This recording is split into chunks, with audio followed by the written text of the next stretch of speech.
Hello, I'm Barry Daniel, and this is the podcast of the Middle Way Society. Our aim is to encourage a universal approach to living a more integrated, ethical life, avoiding dogma or any appeal to authority.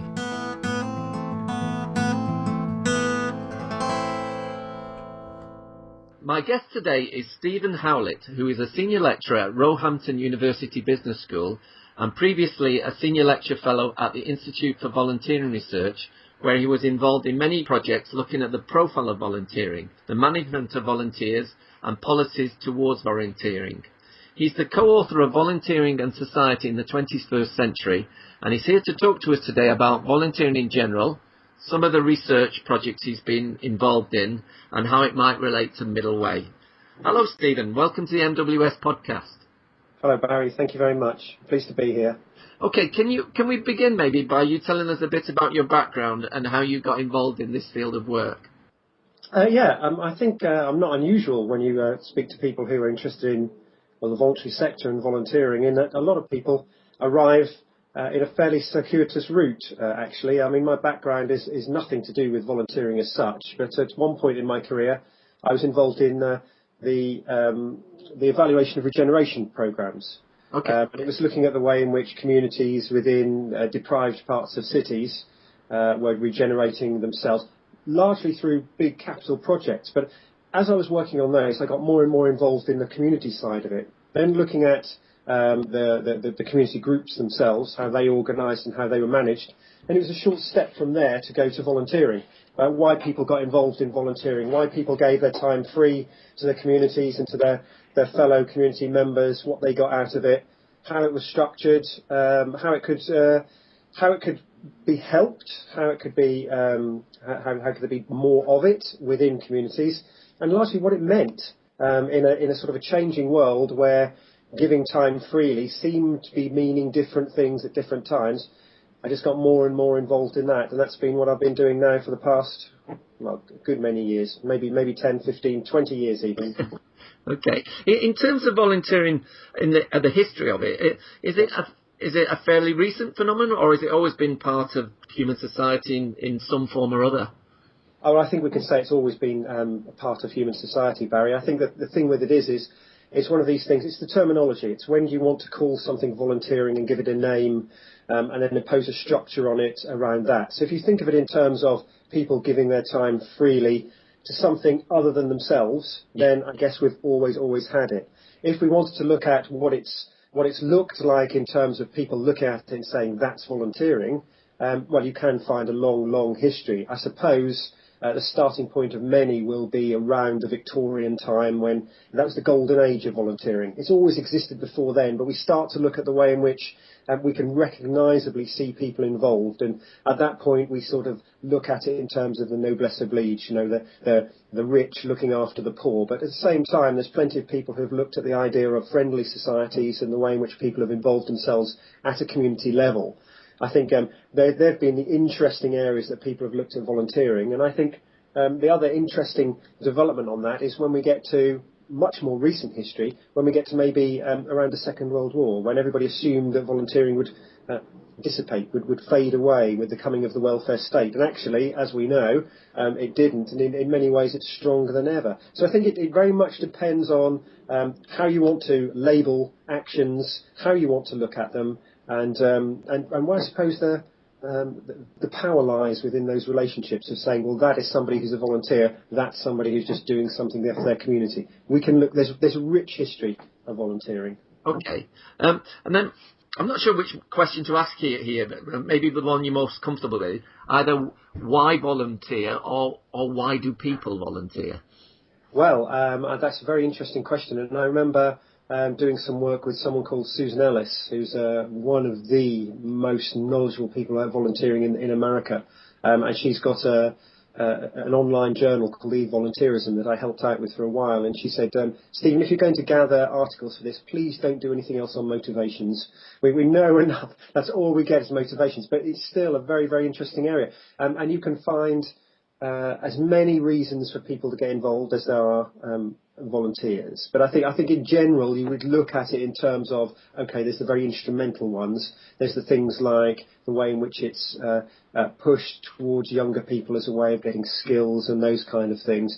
The way in which it's talked about in terms of overcoming isolation and loneliness, maybe with older people getting involved in the community when maybe some of the ties they've had with people around them in the world of work have faded away or been severed. I think there's people who get involved in volunteering as a healing process. If you think about people who maybe, you'd only need to listen to the news, I think, and the way in which people who've gone through tragedy to set up a charity, to do something about it, the way they can feel that they get involved in order to do something. But I think underlying all that, I kind of hinted at it in my last answer, is this, I think people like to get involved. We are social animals, and the way in which we, maybe, I don't know, we'll probably talk about this later, but maybe the ways in which we can get involved with other people are shrinking. The sort of commercialisation of almost everything we do. Volunteering gives us a chance to be, I don't know, it sounds a little bit crass, I suppose, but be more human. To actually say, look, I'm prepared to get involved. You don't have to pay me. I'm giving my time freely. I want to do something. And I think that's quite a powerful compulsion within people. And when people are looking to volunteer or looking for volunteers, it's always said it's the power of the ask. If you ask people, they will do it. Well, it can't only be the power of the ask. You can't bully people into doing it. They've got to want to do it. The fact you just ask them and they will, I think, is tantamount to that idea that actually people are looking for a chance to in some way get involved with people around them and feel they make a difference in a way that other aspects and facets of their lives maybe don't allow. Do you think perspective also plays a part, seeing yourself in a bigger picture? Well, I think that's one of those questions with the what's the cause and what's the effect there. I think yes, people will get involved because they see themselves, they see something bigger than them. But I think also, and maybe there is research that shows this, when people have got involved for instrumental reasons, when I think about a study I read about younger people who got involved in sports volunteering. And when at the beginning of the study they were very much asked why have you got involved in this, and they said, well, because I want to learn the skills of coaching and management and all those kind of things. When they were asked again at the end, they said those things were still important, but right up behind it, very close second, was I feel a part of the community. Yeah. So I think being involved gives you that bigger picture. There is something here bigger than me, and volunteering can both be a way in, but also a reason for doing it. So I don't think that's an easy one or the other. I think both of those things are important. And to what degree do you think actually not being paid plays a part in the satisfaction derived from it? I think that's probably huge, actually. I mean, I don't know. And if you were to say to me, prove it, Stephen, find me the research, I could find you the ones where it's the other way round, and the people who receive the volunteering help. There's lots of it. It's quite anecdotal, a lot of it, but lots of stories of people who've been in hospital where somebody's come around to cut the hair or paint the nails or something, and when asked after, well, what does that mean to you? They said that person didn't have to be here. They weren't paid to be here. They were here, they were here because they wanted to, and that means a lot. And I think that goes the other way as well. That people who are volunteering can think to themselves, I did that because I wanted to do that. I didn't do that because I was being paid at the end of it. And I think that does, and I suspect that there'll be a question you'll ask me in a little while about the kind of the effects of volunteering. There is some research that shows that you get something that's been termed the helper's high.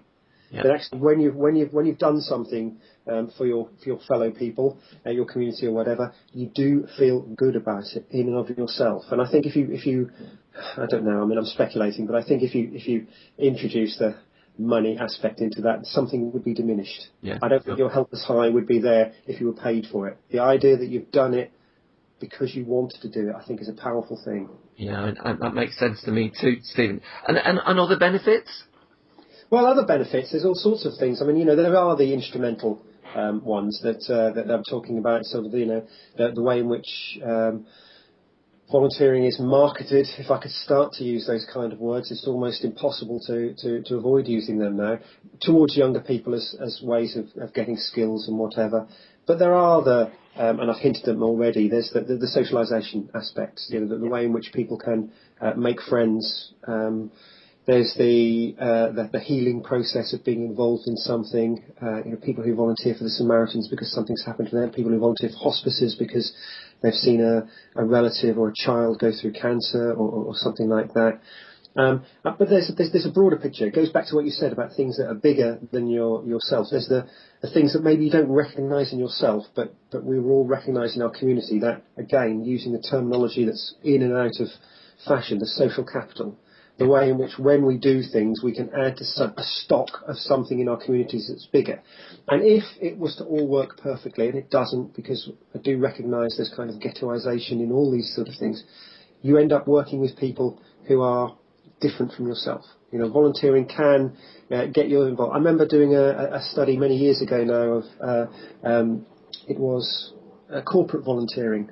Two stories came out of corporate volunteering study that I did. One was in Northern Ireland, where it was in Belfast, and there was it's a cliche to talk about it in a way, but it was the stories of people who came from different sides of the community, Catholic, Protestants, working in a volunteering project, and literally really saying, I would not have worked with that person if I had not have been in this, and I see they're people like me. It sounds almost too crass to believe that kind of could be something, but those are the stories that are coming out. The other one was it was in a city in the north, and it was a team of people from a bank who'd gone to paint a community centre.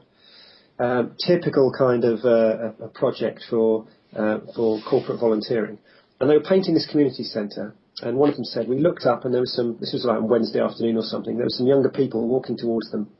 And they thought, these people should be in the school. Why are they walking towards us? They do look rather threatening, don't they, being in the part of time they were.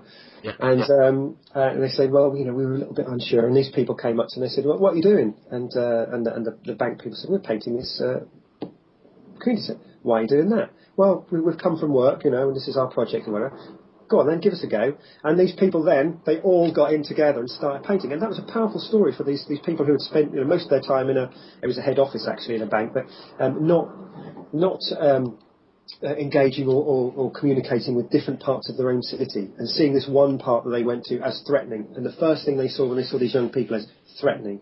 And then in the end, they spent an afternoon painting a community centre. And I think those are the kind of benefits. They will go away better for it. Hopefully the younger people will go away with a different impression of what that bank was and whatever, but just different ideas of what community is. And maybe we don't see that individually when we think we're updating our skills or we're making friends, but the more those things go together, I think the better it is for everybody. Sure, that's a really brilliant example. In terms of drawbacks, though, or potential pitfalls that people need to look out for, what would you say there?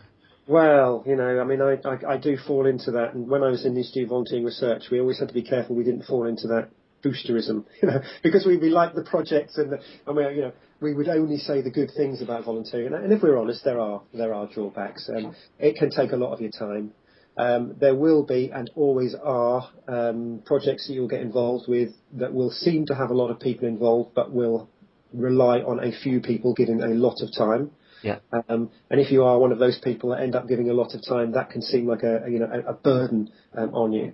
There are studies around volunteering within things like, it goes back a few years now, but HIV/AIDS, where people talk about burnout because they're in stressful situations.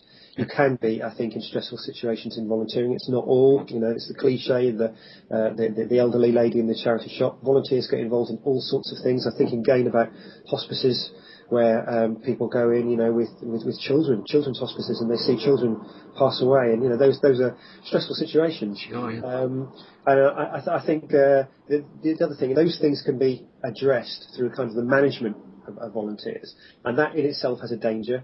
But one of the things I think that management needs to do is, because one of the drawbacks is volunteering is, let me take a step back. There's some studies coming out now talking about baby boomers. The way in which people who are coming up to retirement have choices. Even in our more austere times, there will be people who are retiring who have got a decent amount of money in their pockets, who don't have to volunteer. They've got leisure choices. And if we're going to encourage those people to volunteer, those people will need to see that they're making a difference. Yeah. And if you go into somewhere and you think, right, I want to help this organisation, and you go in to help them on your first day, and the first thing somebody says to you is, have a cup of tea, sit in the corner, we'll think of something for you to do. That is a drawback to volunteering. It has to be organised around the idea that you know what you're doing, what you are going to be achieving almost. And I think if people don't see that their time is being usefully used, involved, then there'll be a loss to volunteering. And I think that's a drawback in the sense that if we don't see that we are making a difference, it can seem like a waste of time. So potentially a useful strategy then for the volunteer would be to set boundaries in terms of time, responsibility, expectations as well. Absolutely, and I think this goes again. I'm being drawn into it already. The sort of the management of volunteering, the idea that it can't be an open-ended relationship. It needs to have some boundaries, and good organisations, I think, will help people set those boundaries. We'll set the expectations. We'll let people know that they're not going to be involved. I was a school governor a few years ago, not doing it now, and I sat on a panel to appoint a head teacher. And I got there at 2:00 in the afternoon, and we'd gone through these applications. Me and my fellow volunteers had gone through these applications. We were told then that we'd done it all wrong, that we had to do it a slightly different way, because the way in which we'd come up with a short list, the local authority had to make sure that we'd scored everybody, so it's quite evident why people hadn't been picked for interviews and so on and so forth. So we got there at 2:00. By the time we'd redone everything we'd done, it was like 6:00. We then got into shortlisting. This got to 8:00. We then got into arguing about what the shortlist was finally going to look like. It got to 10:00. We'd been there 8 hours, and everyone was ready to go home. And the advisor said, "Hang on, wait a minute. Where are you going?" We said, "We're going home now." And he said, No. Now you've got to decide how much you're going to pay your head teacher. And he went through this complicated formula of what we had to do. And I just sort of think to myself, wait a minute, we're volunteers here. Yeah. And that kind of thing puts people off. You need to know, and organisations need to realise that if you're going to involve people, you wouldn't do it with paid staff. That's the thing. You wouldn't have those expectations of paid staff without saying, well, you're going to get overtime for this, or you're going to get time off in lieu, or whatever. And yet, just because people aren't paid, there's this, it doesn't really matter, does it? Because they're here of their own free choice. And that does a disservice to volunteering as well, because people drop out and they won't come back. Yeah. So there's obviously there is a need for some organisation, but I read something that you said that a concern for you is over formalisation when left unexamined. That can threaten the spirit of volunteering. Yeah, this is such a difficult thing. I mean, don't please ask me what define the spirit of volunteering. It's like the judge who said about pornography, isn't it? I don't know what it is, but I know it when I see it, kind of thing. Okay, I'll give you an example of this kind of spirit of volunteering. Lots of students will and have done in their volunteering been befrienders to elderly people. Wednesday afternoon, traditionally your afternoon, you don't have classes. You get involved with the community, you go and you visit an elderly person in the community. You want to go and you want to be their friend. You strike up, beautiful example, you strike up a relationship, it's intergenerational, you tell them about life as a young person, they tell you about all the experiences of their life, or so forth. You're friends with them.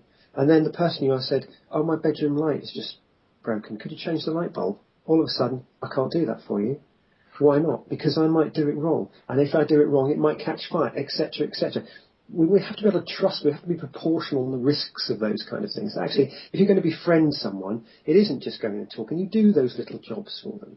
And the kind of the management, and I'm being unfair here because it's not the management, the paraphernalia that's around volunteering now, of the structure of the health and safety and all those kind of things, it's in danger of destroying something.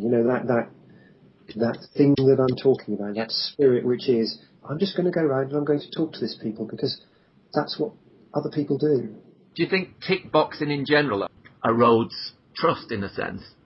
Yes, I do. Yes, and I don't know what the answer to that is, because as soon as something happens whereby, I shudder to use examples, but we have another Dunblane where there's a scoutmaster who goes crazy. But those are the exceptions. Yeah. And because that happens every now and then doesn't mean to say that thousands upon thousands of people who get involved have to be looked on with suspicion all the time, because all they want to do is give of themselves to help other groups, communities, people, within their local area. So I think we have to be really quite careful about how we look at those issues. Sure, yeah. Just changing the subject a little bit. You did a research project on volunteering in mental health a few years ago. What conclusions did you draw there? Were there variables that were different in that field to volunteering in general? No, and that's interesting. I mean, it was more of a literature review of things than it was an empirical. But I think no, they were the same, but they just had different emphasis. I mean, I remember going and doing a project with somebody who was looking at volunteering with people with more severe mental health, actually, and this person drew a brilliant diagram for me. And what it was if you can imagine this, Barry, it was concentric circles, and then those concentric circles were bisected into segments. And what you did is you plotted where you were on this diagram, and that the middle circle is yourself, and then the next circle out would be immediate family, and then the next one will be friends, the next one will be community, and then if you look at the segments would be like, for example, one of them would be caring, one of them would be education, one of them would be leisure. And what this person showed me was that if you plot where somebody with mental health issues is on this diagram, that it's very, very restricted. They tend to be within the middle bit, it's them or their immediate carer, and it tends to be that the segment they're in is something to do with their mental health. It will be something around caring, something about the health sector or whatever. And what we were trying to do and what we were looking at was the way in which volunteering can help put people further out in the circles and in different segments. And it goes back to, this is why I'm saying it's not that different in some ways, it's just a different emphasis. It goes back to what I was saying about the kind of the social capital ideas, that actually what you can do is you can help people volunteer, and it puts them in a different segment, it puts them with different people, and then it broadens the horizon. And when you put underneath that all the other things about the, if you like, the help us high, but the way in which volunteering can help self-esteem, the way in which volunteering can help communication, then actually that becomes, again, an interesting and powerful way to think about how people with various forms of mental health issues can be helped. However, having said that, I think we then have to link it back to our previous discussion, which is the management. Those things don't just happen. There has to be, usually there has to be somebody who's a support worker who helps people within to find the opportunity. Often, organisations will be quite happy to take people, but they like to know that there is somebody there who is a support worker who can come and help, that kind of belt and braces approach of looking after volunteers and looking after different volunteers. So those programs themselves have to be structured. But what I think we looked at and what we found was that volunteering is actually a very, very helpful thing. And because, I suspect, now maybe this undermines my argument of earlier actually, because it's not paid, it's not treated less seriously, but there's slightly less pressure on it. It's something in the way in which, because it is, again, of this giving of the self, you're not expecting to be paid, therefore you don't have to do this, you don't have to do that, whatever. As long as it's kind of a managed a project or task or whatever, so you're doing something serious, but in a way that can be, again, sort of structured and used in such a way that the person gains from it, then I think what we found with the project and the literature review I was doing of different projects is it's very, very helpful for people with mental health issues. And were you able to implement that research, the widening of this circle? Well, the trouble with doing research, sometimes you kind of step out of it after that. I mean, I was helping an organisation do it, and this was a few years ago now. I mean, pretty much I think that was what they were looking at when they were developing their supported volunteering projects. Okay. So yes, whether I could, and certainly the university would like it if I could, show the impact of that.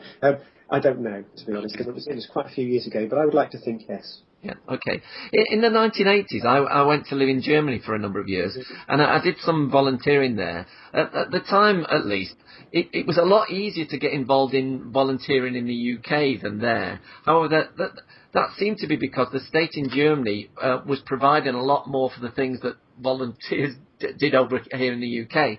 Do you think governments in the UK have, to an extent, tended to see volunteer organisations taking up the slack to some extent?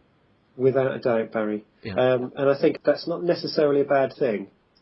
I try to think about the way in which to get into that answer, actually, because there's all sorts of ways into that. I think if you take the German situation, and you have the big organisations like Caritas that do the welfare, and they're extremely professionally organised. But I think the Germans as well. I remember going to do a talk over there about Millennium Volunteers, which was the young persons volunteering project, and we kind of got to this impasse because they were saying to me, well, what skills do young people have to have in order to be able to get involved? And I said, well, no, actually, what we look at it the other way round, that once they're involved, the participation takes care of itself. You learn through participation. And the Germans wanted to do it the other way round. The theory came first. You have to measure what you want in order to know that we've done it. And I was saying, no, you don't. You have to get people involved, and then we find out what they were doing. So I think from that point of view, the German model of volunteering at that time was different. They wanted to talk to us at that point because certainly when they were going through their kind of restructuring of the way in which they got people involved in military service and stepping away from that and giving people other things that they could do rather than joining the army, they were getting more and more involved in volunteering. And I think if you look everywhere, governments are much more involved in volunteering. So I think governments everywhere will be looking at, and partly yes, this is why I didn't really want to lead on this one. Partly yes, it's a money thing. If you can get people involved, and if voluntary organisations who involve volunteers who are not paid can contribute towards services, then clearly that must be a good thing because it's saving us money, etc., etc., etc. And a lot of people will look at that and say, yeah, but that's just governments stepping away from their responsibility. But if you flip that and say, well, look, but it's about people taking control and being involved, then that's not a bad thing. Being involved in your community, politics with a small p, realising that being involved in any service opens you up to that idea of why are we doing this service? Who are the people who are benefiting from it? Who are the people who are not benefiting from it? It makes you see how you're involved in your community and perhaps makes you more political. Actually, that's probably something government doesn't want you to do in some ways, become more political about those sort of things. But that's a good thing. So I think the argument that volunteers take up slack, yes, but actually that isn't necessarily. And I suppose we could put that in the historical context of there is always a kind of waxing and waning of the boundary between what is volunteering and what is state provision. You can go back and you can look at hospitals, community hospitals or whatever. You can look at education. You could look at all sorts of social services where it hasn't always been the state that's done things. Yeah. Voluntary hospitals existed before the welfare state came along and took them over. So what if it goes back again? Things don't have to be set in stone. What we need to be happy with is, as a society, we know it's not about exploitation. We know it's about the appropriate involvement of people for whatever reasons, and ultimately, whichever way we choose has got to be better than the other way, and not be ideological about it. It has to be the state, it has to be the private sector, it has to be the third sector. It probably doesn't have to be any of those. You wrote an article during the Blair years entitled "Volunteering for Blair: The Third Way." Could you expand on that? Well, I think that's what I just said, actually. Okay. Blair's point at that point, and that died, didn't it? The third way died badly. But I think some people said, look, that's just him. When he got into power, he did it by ditching Clause 4. It's a way in which you step back from the state. I have some sympathy with what he was saying because he was saying that don't be ideological about this. It doesn't have to be the state. It doesn't have to be the market. And just because, as he was, we are Labour, doesn't mean to say that we don't think sometimes that the private sector is better at delivering. Yeah. And I think the third sector, the third way, third sector, there was almost a line to be drawn between those. There was space in there to say, well, actually, and sometimes we can look and say it's better to have some kind of voluntary contribution to whatever the issue is that we were looking at. At the same time, underpinning this is what I think I've been saying all the way through. We can look at ourselves. What is our role as citizens? Do we sit back and say, I paid my taxes, I expect the state to do it, or do we accept that we will pay whoever the provider is because we are now a customer, or do we say, actually, no, this is a community matter, we're community members, we can do something about that, and the way in which we can do that is to get together, form associations, give our time freely and voluntarily to sort out whatever issue it might be. And what those issues are, I think that's the thing that we need to debate and argue about. Sometimes it will be better for other people, when I say other people I mean the state or market or whether to deliver things. Sometimes it must be better for people to get together and look at how and what issues are addressed. Yeah, so that brings up an interesting question. So that volunteering, in a sense, you're saying engenders responsibility, social responsibility, and I think it has to, but I think I'll be careful on that, because we get a little bit into the communitarian sort of ideas of it's about rights and responsibilities. Yes. And Alan Michael many years ago said volunteering is the essential act of citizenship, which was a very powerful statement. You'll see that, and if you've read my Blair thing, and if you've read anything else, you've probably seen I've quoted that several times. But very interesting thing, isn't it? Volunteering is the essential act of citizenship. If I don't volunteer, am I not a citizen?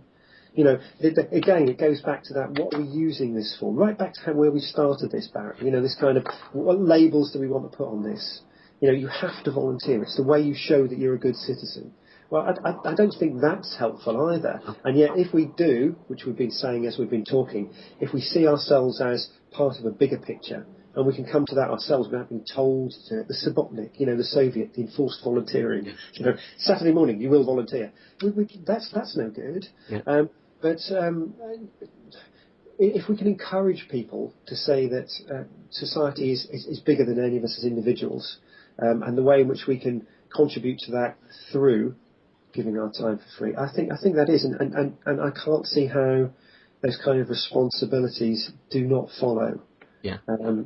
From that, when people get involved. Goes back to what I was saying about the Germans. The Germans say, what do you want to get out of it? And I was saying, well, actually, no, when you learn to participate through participation. Once you get in there, these sort of small steps of getting involved in something, suddenly you see you're part of a bigger picture.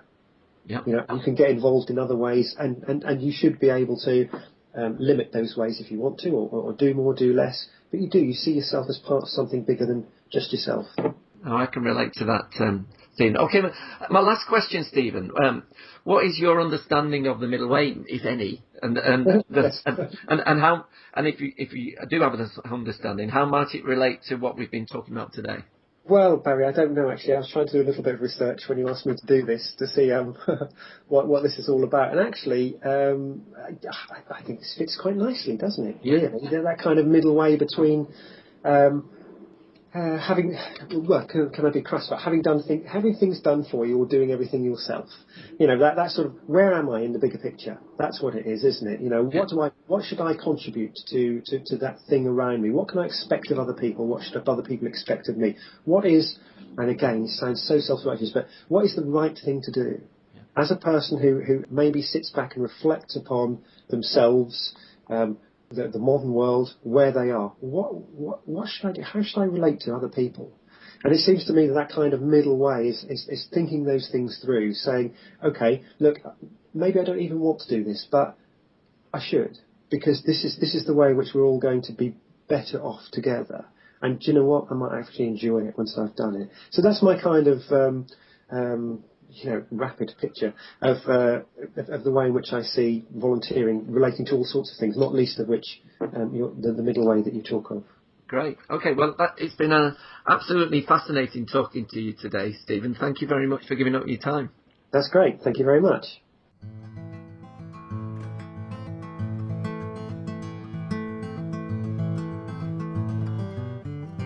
You can find out more about middle way philosophy at www.middlewaysociety.org.